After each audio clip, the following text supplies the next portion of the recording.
Well,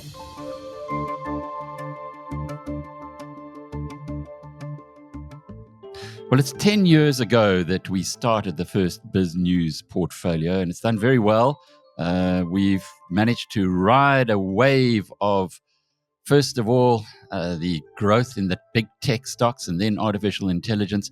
But everything has changed. There are possibilities that all those gains could be hit for a 6. I'll outline those 6 issues in just a moment. But to help us to understand where we are and what we need to do about that model portfolio is Piet Viljoen, the founder of ReCM.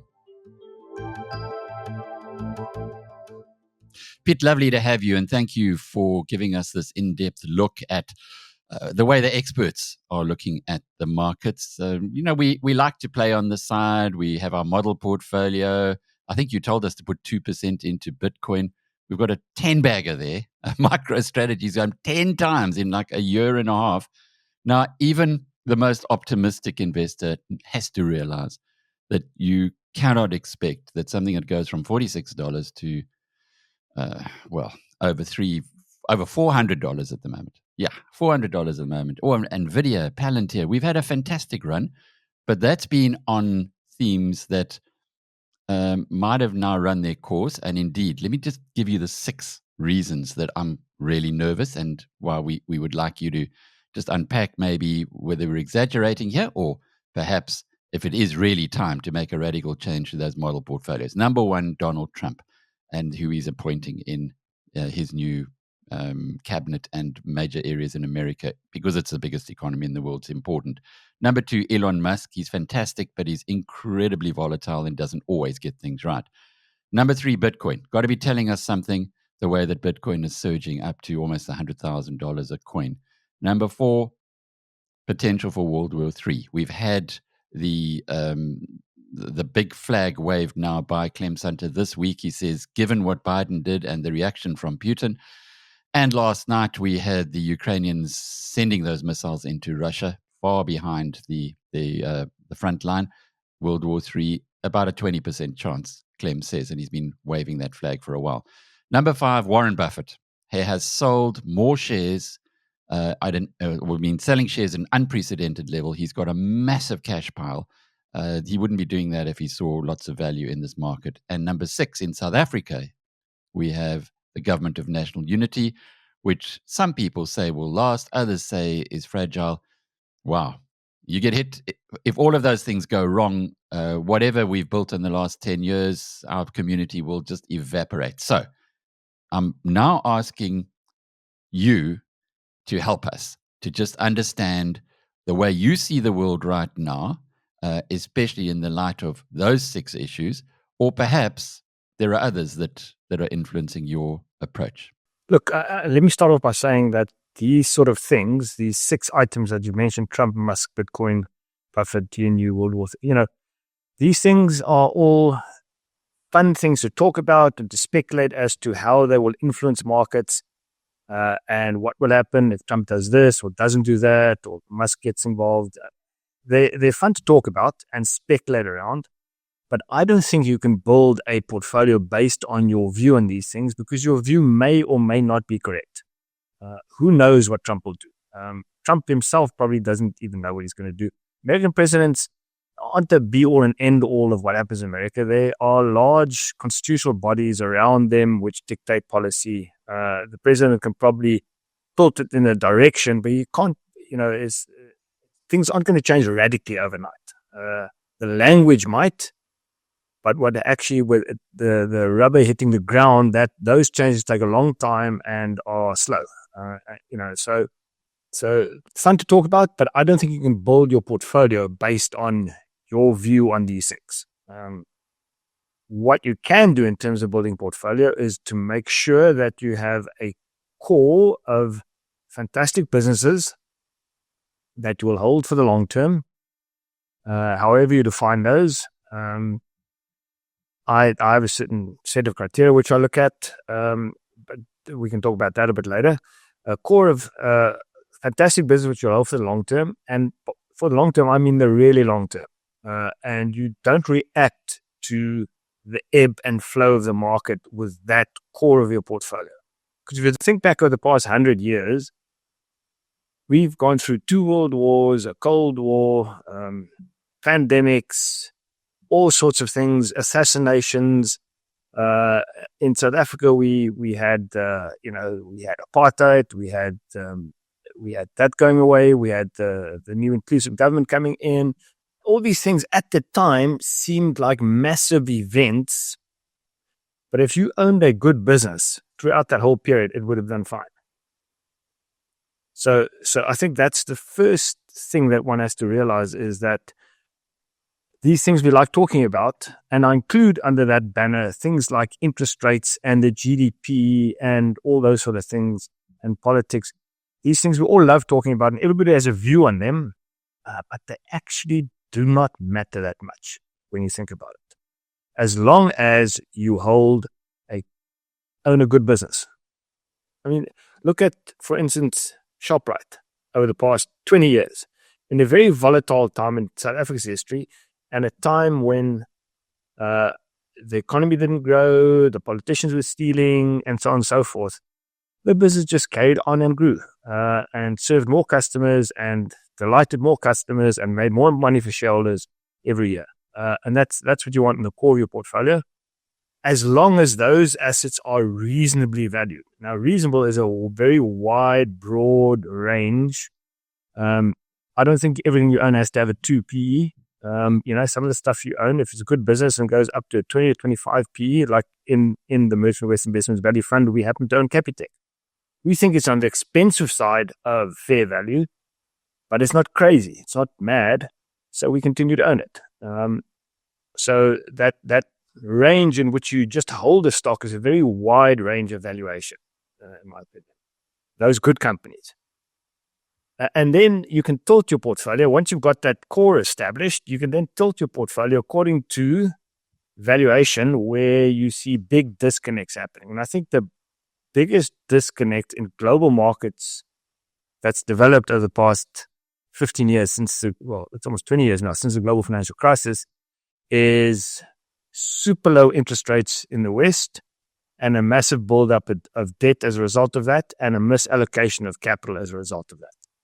That, for me, is the biggest dislocation that's sitting there waiting to be corrected over the next 20 years. Because these things, again, they take a long time to play out. Explain that, if you would, the misallocation of capital and why that's so important, and why these super low interest rates would have caused it. So when you have interest rates that are artificially depressed, like they were in Europe and the US, due to the central bank intervention post the financial crisis, to save the economy, so to speak. When capital is free, in other words, so very low interest rates mean capital is effectively free. And when you have free capital tends to get misallocated. And I think that's what's been happening gradually over the past 15 to 20 years since the global financial crisis and the suppression of interest rates by Western central banks. If you look at the balance sheets of Western countries, as most European countries and the USA, you'll find that the debt levels relative to GDP, relative to government income, have just multiplied. They've gone up a lot. So I think that is the big imbalance in the global economy. So then you can think about, how does this get fixed? And there's 2 ways you fix too much debt. You can think of your own position. If the bank phones you up and says, listen, you've got to pay back your debt, your credit card's maxed out, you can either work harder and generate more income to pay back your debt, or you can go and you can go and borrow from another bank and pay back that bank. And I think that's what countries have been doing. They've just been borrowing more over time. What countries can do, as opposed to what you and I can do, is they can apply a thing called financial repression, which is something the South African government did in the 80s. So you and I were both around the 80s, and I think many of your community members were around the 80s. Remember, we had inflation rates of 16 to 20% in South Africa, but interest rates were repressed to levels below the inflation rate. And that was done through a system of, first of all, exchange controls, and second of all, prescribed assets. Pension funds and regulated funds had to invest a certain proportion, at one stage it was 50% of the assets, in government bonds. So they were forced buyers of government bonds at interest rates below inflation rates. So that kept a lid on interest rates, which meant that inflation was effectively paying back the debt. The debt was becoming worth less and less over time because inflation was so high. That's what the South African government did in the 80s. And I remember clearly that's when I bought my first car. And the thing then was to buy the most expensive car you could, because inflation would pay back your debt. So you borrowed a lot of money to buy this expensive car, and inflation would sort of make the debt less onerous over time. Within 3 or 4 years, it didn't mean very much. And governments can do the same sort of thing. They can borrow. They have already borrowed a lot of money, and they can either pay it back through productivity gains and tightening their belts, which governments never like to do. I don't think any government, or very few governments, have done that. Alternatively, they can apply financial repression and reduce the debt levels through inflationary means. That is where we headed. I remember it very well in the 80s, and there's still people who look back on it and say today, oh, you can buy a house. You can never go wrong buying a house. Well, in those days when inflation was, as you say, 15 to 18, and your mortgage bond was 3%, well, clearly it made all the sense in the world to borrow as much as you can. Banks were throwing money at you. But that era that ended in, when did it end, or 94. Has it ended? It has ended. It ended in 1994 in South Africa. It ended when we had the new democratic government, and all of a sudden sanctions were lifted, and South Africa had access to capital markets. And we had a sensible Reserve Bank policy for a few years and into the late 90s, which reduced inflation. And capital controls have been gradually relaxed since then, up to a point today where we virtually have no capital controls. And also prescribed assets are done away with shortly after the democratic government came into power. So there's no trigger for financial repression in South Africa, but elsewhere in the world, it does appear to have happened. And does that put us at an advantage in this country, even though short-term it might have been a disadvantage? Yeah, so it puts us in an advantage. I think most emerging markets, you will find, have fairly sensible financial positions where the debt as a percent of GDP is not super high. It's quite manageable. Whereas most Western economies, France, the UK, the USA, Canada, have very, very high debt levels GDP. So and Japan is the other one, of course. So where you see where the odds of financial repression occurring are in those economies who have very high debt levels. It's unlikely to happen in a place like South Africa, which puts investors in a country like South Africa and other emerging markets at a significant advantage, because we have had. So what's happened is, with their interest rates being suppressed, leading to a misallocation of capital, our interest rates and other emerging markets like Brazil, Mexico, and so on, we've had very high interest rates. So capital has not been misallocated in countries like South Africa. In fact, capital has been constrained. There's been a lack of capital. So the returns on capital are very high, which puts investors prospectively looking forward in a very strong position. That kind of gets to the core of the whole thing, the allocation of capital in a business, in your business, in my business. Every day, I think in thousands of people who are watching this, in their own businesses, they will be saying, how do I best allocate the minimal resources, or the scarce resources that I have? I can't just go out and do everything because somebody is throwing money at me to play. I have to allocate it so I've got a sustainable business. And from what I'm understanding from you now, Piet, that's the same with countries.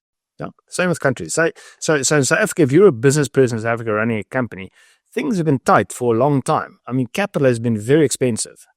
Whether you're borrowing it from a bank or raising it on the equity market, capital has been very expensive. So businesses have been very cautious with how they've allocated capital, by and large.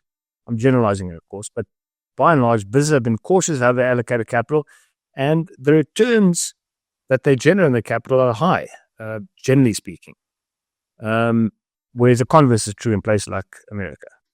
Their capital has been free, so it's been misallocated. So if we then step back and say, look at those BizNews portfolios, which are primarily allocated to stocks in America, and I made mention of them in the outset, a 10-bagger in MicroStrategy, which the investors there are putting a premium of something like $70 billion now on Michael Saylor. Then the Palantir, incredible share price there. I worked the numbers out at a 30% growth rate from here. Their profits, not what they're going to give back to you, their profits would take 21 years to get to the current market cap at a 30% growth rate. And NVIDIA, we know about that as well, although that's growing at much higher at the moment, at 60%, being at the center of the AI revolution. Are they reflective of this misallocation of capital? And indeed, is the whole stock market in America reflective of that? And I think it does pull through the stock market. I think valuations, if you look at any business listed company in America and you compare it to that of a similar business in Europe or South Africa or Japan, it's rated at a very big premium. And yes, we can talk about American exceptionalism and so on and so forth, but I think a lot of American exceptionalism has to do with basically free capital for a long period of time. So I think the American economy, being a market-based economy that reacts to market prices, is a better environment than many other economies. So yes, it generally leads to better outcomes, but I think the premium you're paying for that more than compensates for that system, which is a good system. So if I could use a local analogy, a house in Johannesburg that costs 5 million rand, or that would sell on the market for 5 million rand, were it in Cape Town, is probably going to cost 10 million rand, because the governance probably a lot more. I think you can buy in Cape Town, you can buy a 1-bedroom apartment for 5 million rand. Okay, so you're talking maybe 15 million rand. But the point being, the governance in Cape Town versus the governance in Johannesburg, real or imagined, is a huge gap between the two. So is there something there that we are seeing now on the international markets? But for instance, let's just use that, take it one step further. But that 5 million rand house in Johannesburg, when it gets to 50 million rand in Cape Town, then it's overdone it. So then you can't. Then it's not worth it any. It cannot be worth 50 million rand relative to 5. Is that what we're seeing in America? That it's almost like, yes, America does have the best economic system. It does have the capital, but it's also got its problems. So it's not an infinite upward bet. I think that's a very good analogy, and that's exactly the situation here. Cape Town property is arguably overvalued, and Johannesburg property is, even given the environment, which isn't a great environment, with politicians not doing their jobs there, at some point it just gets too cheap. So if you can buy a house in Johannesburg for 5 million rand and rent it out and earn 15 or 20% yield, that starts looking like a bargain despite the environment. And if you buy a house in Cape Town for 50 million rand, you can rent it out for a 1% yield. That doesn't look like a good investment despite the good environment. So yes, one has to look in the environment, and the American environment is a great environment. It's a market-based system that reacts to market-based price signals and allocates capital efficiently as a result of that. But the prices more than reflect that good, conducive environment. Whereas places like South Africa, Mexico, Brazil, some of the Asian markets, capital has been tight, and the prices more than reflect the tight capital situation and the tough business conditions. The prices are too low even for those conditions. So when we outlined, or when I gave you those 6 points that were occupying my mind, one of them is Warren Buffett, the Oracle of Omaha, the man who you, through your initiative, have introduced to many, many South Africans. And thank you on behalf of all of us for that, Piet. But the fact that Warren has been selling shares like there's some big problem coming. He's got I think it was 160 billion rands worth of dollars, rather, $160 billion worth of stock that he has sold in the past quarter. Those are eye-watering numbers. Are we not to read something from the Oracle of Omaha? Look, I mean, not everything Warren Buffett does is a good investment strategy to follow. He has also made mistakes. he also operates, very importantly, under different constraints that you or I would operate under. I mean, his Berkshire Hathaway has, I don't know, I think they've got almost $1 trillion to invest. I mean, so they can only invest in a few things. Their menu of items they can invest in is very limited, whereas you and I have a very, very extensive menu. You know, it's when you walk into these restaurants, they put down the wine list and it's about that thick in front of you. That's what our portfolio's opportunity set looks like. His portfolio set looks like those menus where, you know, you walk in there and there's like 3 items on the menu. So it's a very different situation, and I'd be hesitant to model my behavior on his behavior at this point because we're on very different situations. But I think at the margin, it is sending a message that he does think that things are overvalued. I mean, most of his selling has taken place in Apple stock. He sold down his Apple stock by, I think, the 150 billion is roughly the number of the past year to date. So I think that tells you what he thinks about the valuation of Apple being one of the Magnificent Seven stocks. It does tell you about that. I think one can read that into it. All right. So let's go back to micro strategy we've put on the one side. You still haven't answered me about that one, and I'm looking forward to your answer there. But Palantir and NVIDIA in particular, I'm being specific because they've come from small percentages to very, very large percentages in the BizNews portfolio, even though on both of them we've sold half along the way. Okay, let's run through those 3 stocks. I'll tell you what I know about them, which isn't very much, but I'll give you my impression on them. So first, let's start with the easy one, MicroStrategy. A couple of things there. Number one is, why would you buy MicroStrategy when it's trading at a premium to its holdings of Bitcoin and is run by somebody who has been in trouble with the law more than once over the past 20 years for accounting malpractice and other things? So MicroStrategy, I just would not own it. I would own, and I do own Bitcoin, and I continue to own Bitcoin, and I continue to buy a little bit of Bitcoin every month. But I would not own something like MicroStrategy. There's no ways I would own that. The second one, Palantir, I'm not familiar with the business, so I can't really give you an answer. I know that the multiples are elevated, and it's not something I would be attracted to, but it might just be one of those scalable, fantastic businesses that does very well over the next 30 years. It might be. But I think I did mention yesterday the number of businesses, if you take the outside view, like Michael Mamerson says, the outside view is how many businesses have been able to grow at 30% for 20 years. And you'll find there are very, very few businesses that have been able to do that. So what are the odds that Palantir is one of them? Well, I'd say it's very low. So I think you're fighting against the odds there. But it might turn out to be fantastic. I don't know it well enough to make an opinion on that. And the last one is NVIDIA. Well, I think any stock that has that amount of hype around it is something that I try to avoid because everybody's in it. Everybody wants it to go up.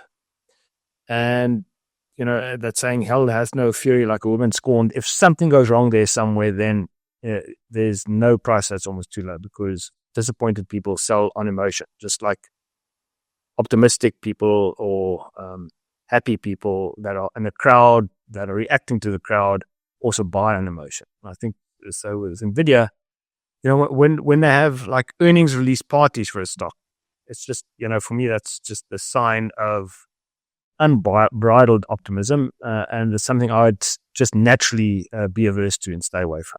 That's such a good point. I remember when Dimension Data, the South African go-go stock of what was it, the late 90s, was the bell of the ball here. Everybody had Dow Data stock.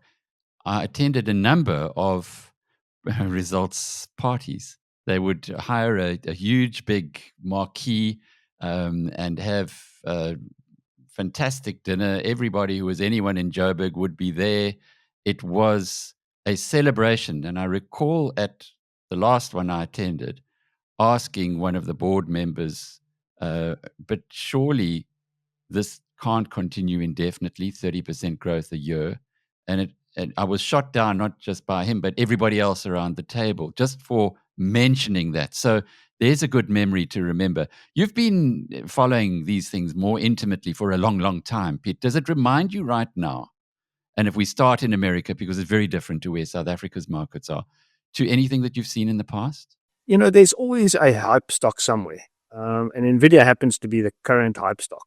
And it's a good business because one also has to remember that hype stocks generally have a good story attached to them. So anybody can say, well, I own Nvidia because they're at the forefront of the AI revolution. They make the best chips. Everybody wants their chips, and there's a waiting list to buy their chips, and their operating margins are 80%. They're just printing money. So there's a great story around it. But I do think that if you look out longer term, why would the people who are buying these chips, the hyperscalers like Amazon's data centers, Microsoft and others, Meta, why would they not spend a significant portion of their free cash flow trying to develop similar chips themselves instead of paying such high prices to obtain NVIDIA's chips? I mean, you have to think that they are thinking along those lines. So the fact that there's no competition now doesn't mean there won't be competition in 5 years' time and 10 years' time. And NVIDIA currently is, if you work out how much the earnings have to grow to get it out to reasonable P, it is by a lot for a long period of time. So again, I think the odds are against you here. There is competition, not at the moment, but I am fairly sure there will be over time. I mean, the operating profits and the returns are just so high that it will attract competition. It's not that there are no barriers to entry. It's not that there are super high barriers to entry that are insurmountable. I think if you throw enough money at the problem, you'll be able to design similar sort of chips over time. The other big thing about investing is that you like to go to bed at night and sleep peacefully and not worry that there might be an event that's going to wipe out a big percentage of your portfolio. And this is what's been occupying my mind as well on the BizNews portfolio. It's a nice problem to have that you've had a fantastic run.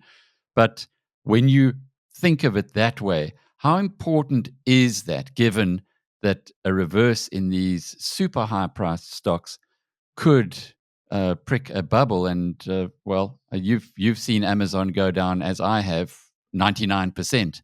It recovered nicely, but there were many other stocks in the dot-com boom in the year 99 and 2000 that disappeared entirely, but they weren't going to at the time. So I guess that's something I'd love you to just give us your insights on. So that's quite interesting you mentioned Amazon. I mean, at the time that Amazon was so highly rated, before it went down by 99%, it was the online bookseller. That's all it was. It was nothing more than that. And you had pets.com, which is an online pet food seller, and you had all sorts of people selling all stuff online. And at the time, it wasn't clear that Amazon would be the eventual winner. So when the market crashed, most people sold out of Amazon. Very few people held it through the 99% decline and up through the other side. And I think that's how you have to look at your portfolio. If NVIDIA goes down by 75% over the next month, do you think you're going to buy more, hold on, or sell? And I have to say that I think most people would sell. And if it's a great business, then you lock in your losses and you don't get back in because now you're upset with the business and you find all sorts of reasons not to buy back in. So, yeah, if you're not sleeping well because your portfolio worries you, then I think that's a very strong signal that you need to do something. I think being able to sleep, a portfolio should put you in a position where you sleep well, doesn't matter what happens. And the only way to do that is to get the valuation on your side. So you don't worry, if markets crash, and you own a good business and that business goes down, if markets crash and that business goes down by 20 or 30%, then you're comfortable buying more. I mean, if Microsoft could to halve tomorrow, I'd be buying it. There's no doubt. I'm not sure if NVIDIA did it, I would. But if Microsoft or something like Nestle or Louis Vuitton or one of those companies went down by 30 or 40 or 50%, I would be in there buying because I know that company has a sustainable business and will be around in 20 or 30 years' time, and that is an opportunity to buy more. And so that's, again, getting back to my concept of your core long-term holdings. Those are the businesses you're very comfortable with, and you have a fairly high degree of certainty that because they've been around for so long, what Taleb calls the Lindy effect. The longer something's been around, the more likely it will be around for a long time in the future. The longer something's been around, the more comfortable you are in owning it because you know that they are able to navigate the ups and downs of market cycles. Do you, incidentally, own Berkshire Hathaway right now? I do, yeah, I do. It is, I have a core in my asset allocation fund, which I call the cockroach, because it's supposed to thrive when things go well and survive when the nuclear bomb hits. I have a core portfolio of 10, what I call 10 forever stocks that I'll hold for a very, very long time. And Berkshire Hathaway is one of those. Are there any South African stocks in your forever portfolio? Or maybe put it differently, do you have South African stocks that you would hold forever?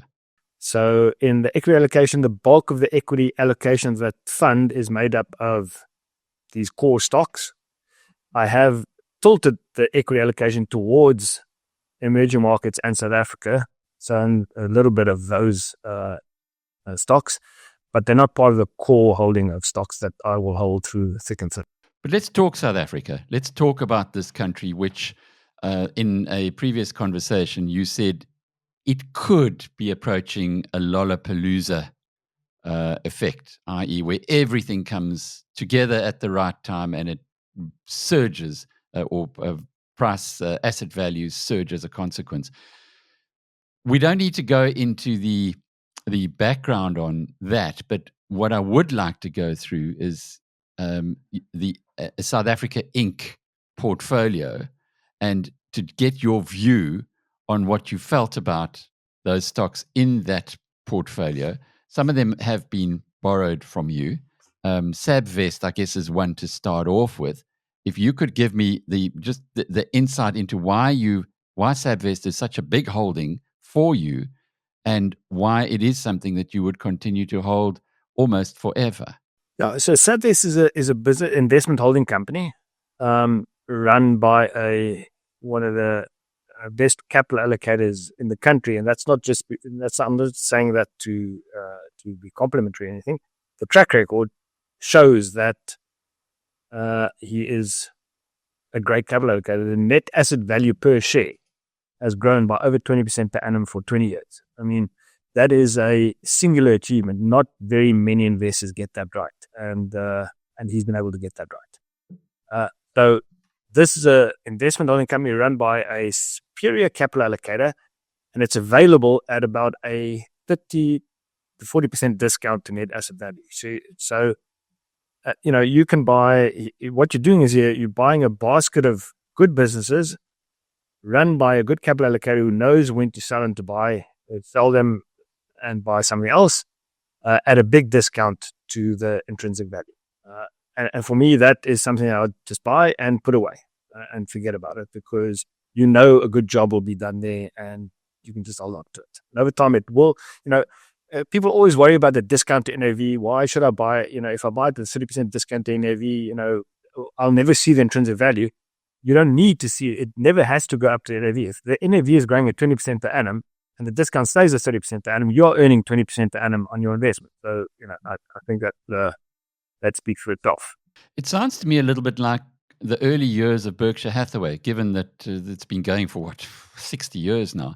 But if you could have bought into Berkshire Hathaway 20 years in, then in the 80s, you would have been very happy, because that's the kind of return Warren Buffett achieves, 20% a year.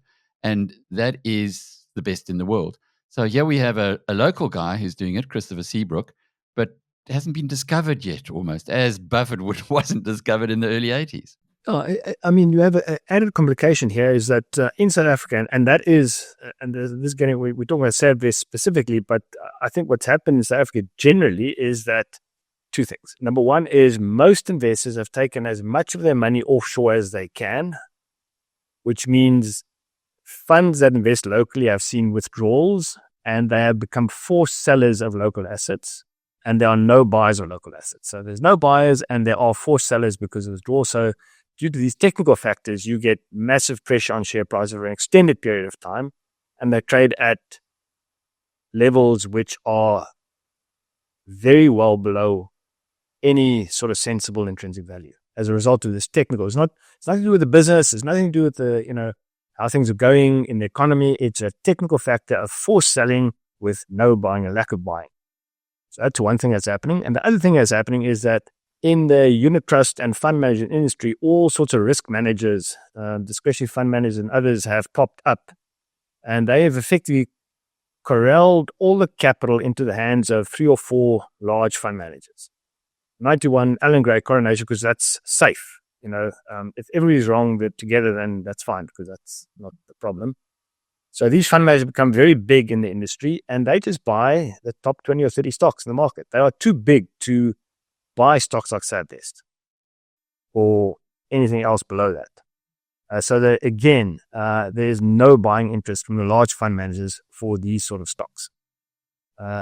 So you have so you have these two technical impacts on the market, which has caused anything with a market cap outside of the top 40 stocks in the all-share index to be traded far below where they should trade at, which creates opportunity for investors, smaller investors like the Merchant West Investment Value Fund and other niche boutique managers who are able to invest in that part of the market and are able to reap the fruits of doing so, as one can see from the return numbers over the past few years.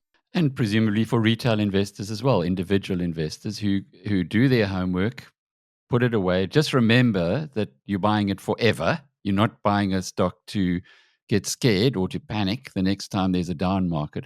Ride it through.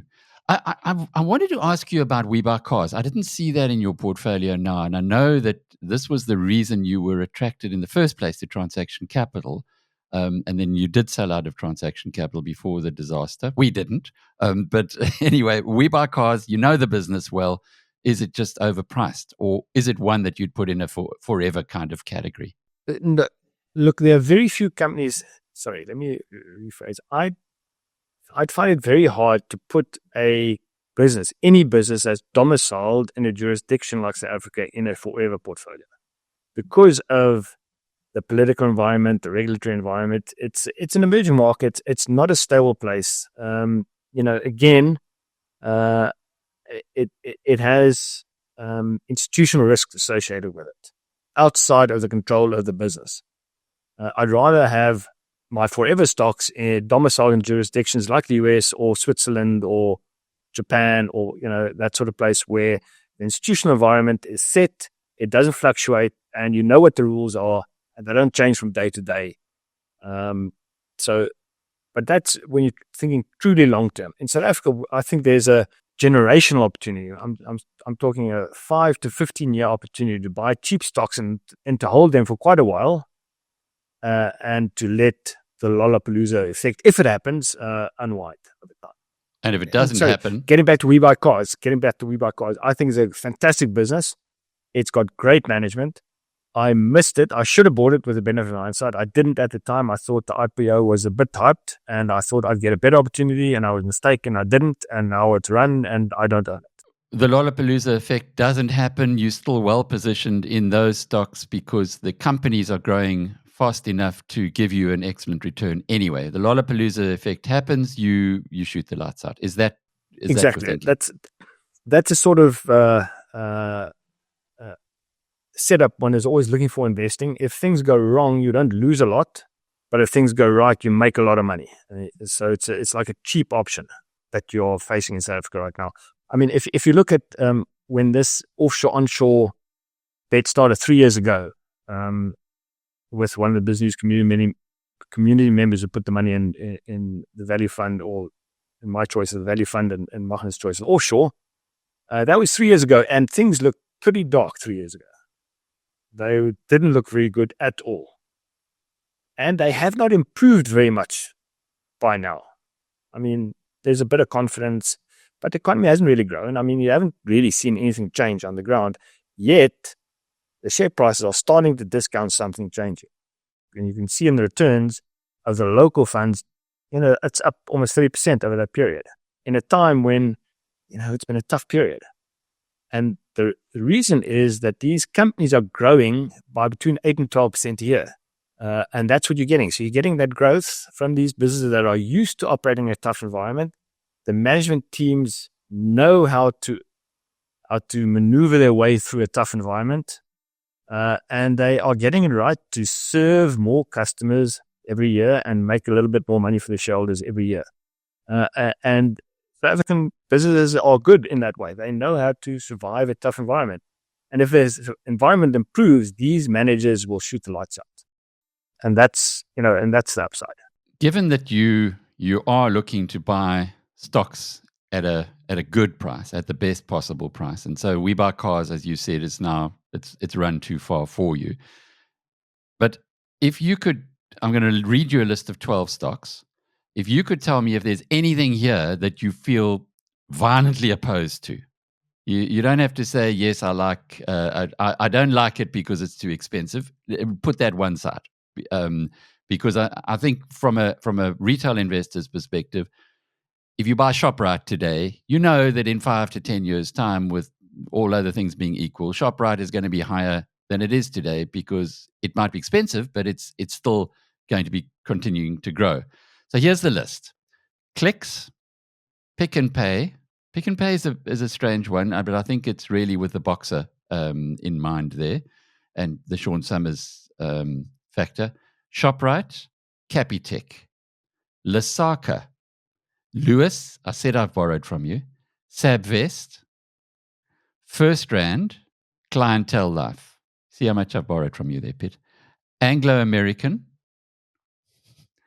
Sasol, We Buy Cars, Purple Capital, and Discovery, with two possibles on the outside being Argent and Bidcorp.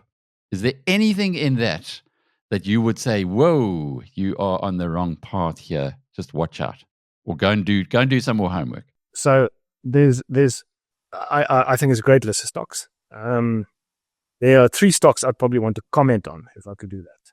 The first one is Anglo-American. I think Anglo-American are, in the mining industry, probably the worst capital allocators you can find. So if you're looking for a bad capital allocator, Anglo's is your stock. In that sector, I would rather go for something like BHP or Glencore, which are far better at allocating capital, own a better mix of businesses. So that's all I would say there. I'd stay away from Anglo-American.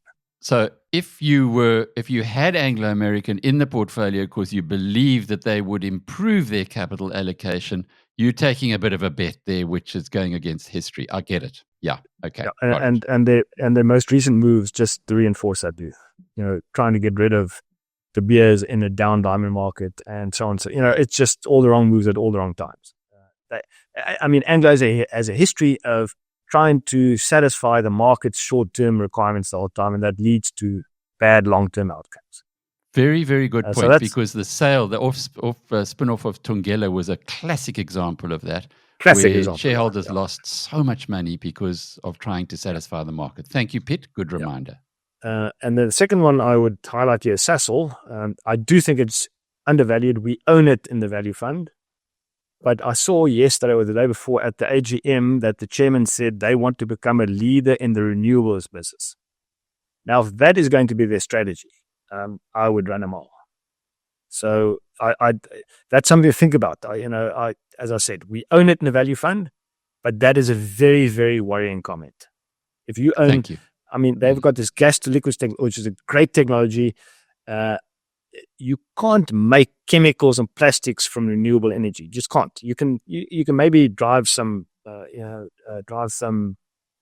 supply some electricity into the grid, but you can't make the products that are necessary for the economy to work from renewables. You just can't. And now they come in, they say they want to become a leader in renewables. It just doesn't make sense. They've been drinking some Kool-Aid. The Kool-Aid that I was drinking on that one was the Trump Kool-Aid, that he was going to be supportive of businesses like Sasol, not just because of the oil price generally, but because of their huge Lake Charles chemicals plant, which being in America should benefit from his ideas. But it should. But it's and narrative if I was again, Sasol, if I was Sasol, I would be on the front foot now, explaining to the market why what they do is so important to the economy and why they need to be able to continue doing that. Instead of saying, no, we're going to do renewables. It's just like nonsense. It's complete nonsense. Okay. So that's a very worrying factor. If they change their approach to that, then it's worth another look. But for the moment, if that's your strategy, it's a dangerous one. So we're in a situation in the value fund where we own Sasol, and now we're looking at this thing saying, what are they going to do? Let's see. We're in a wait and see position. And the third one is Bitcorp, you mentioned, which is a great business. But if you're looking for South African exposure, I'd probably want to go for Bitvest, which is more SA exposure. Bitcorp is all offshore. It has very little South African exposure. So those are only comments I would make. Otherwise, I think that's a very representative portfolio of stocks that reflect the South African economy, with all of them, without exception. Sorry, there's one exception, Anglos, with fantastic management teams. And even Anglos is a fantastic management team. It's just the capital. I mean, they execute in their minds as well, but the capital allocation is just the problem. All the other businesses, I think, are exceptionally led by the management. Piet, on behalf of the BizNews community, thank you. Thank you for sharing your wisdom with us. Thank you for giving us your insights, as you always do so freely. I'm really looking forward to getting an update from you, probably before, but definitely at the BizNews conference in March, when you're gonna keep your record for being the only keynote speaker who's spoken at every single one of our events. So I'm looking forward to that as well. And until the next time, I'm Alec Hogg. Piet Viljoen is the founder of ReCM and the manager of the Merchant West Value Fund. Until the next time, cheerio.